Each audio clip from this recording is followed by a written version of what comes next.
რუსეთის მიმართულებით ციტრუსის ექსპორტი 4 გემით განხორციელდება. განცხადება საქართველოს სოფლის მეურნეობის მინისტრმა ბათუმის პორტში გააკეთა.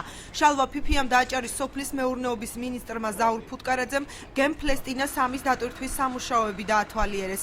როგორც მინისტრმა განმარტა, ციტრუსის ექსპორტის შეფერხება უამინდობამ გამოიწვია. დღესდღეს პირველი 800 ტონიანი ბორნე, რომელიც დიტვირთება და დღესვე გავა, ამას გარდა კიდევ 3 გემი დაახლოებით 1000-1500 ტონიანი თითო დადგება შემდეგი დღეების განმავლობაში პორტში და წაიღებს მანდანის ნოვროზის მიმართულებით. ბოლო ერთი კვირის განმავლობაში 10000 ტონაზე მეტი გავიდა და ტემპი როგორც მინიმუმ შენ არ შუნდება და სავარაუდოდ გაუმჯობესდება. აჭარის სოფლის მეურნეობის მინისტრის განმარტებით რუსეთთან სავიზო რეჟიმის გამო მძღოლებს საავტომობილო ტრანსპორტით ტვირთის გადატანა არ შეუძლიათ.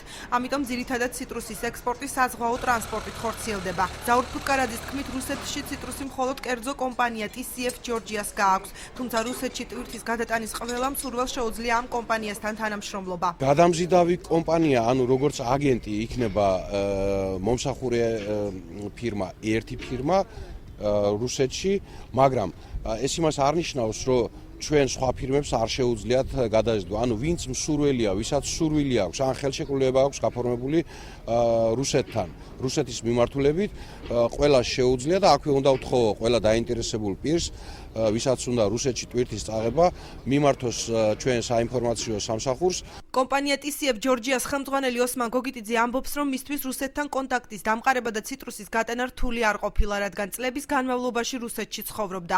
მანდარის მოვლა შეფუთვა სჭირდება. რა თქმა უნდა, ამ საქმიანობას ახლავს რისკი, მაგრამ თუ კაბინეტიდან არ გამოხვალ, არაფერი გამოვა, განმარტავს ბიზნესმენი. 22 წელიწადია რუსეთის იმაში ვარ, ბიზნესში ვარ.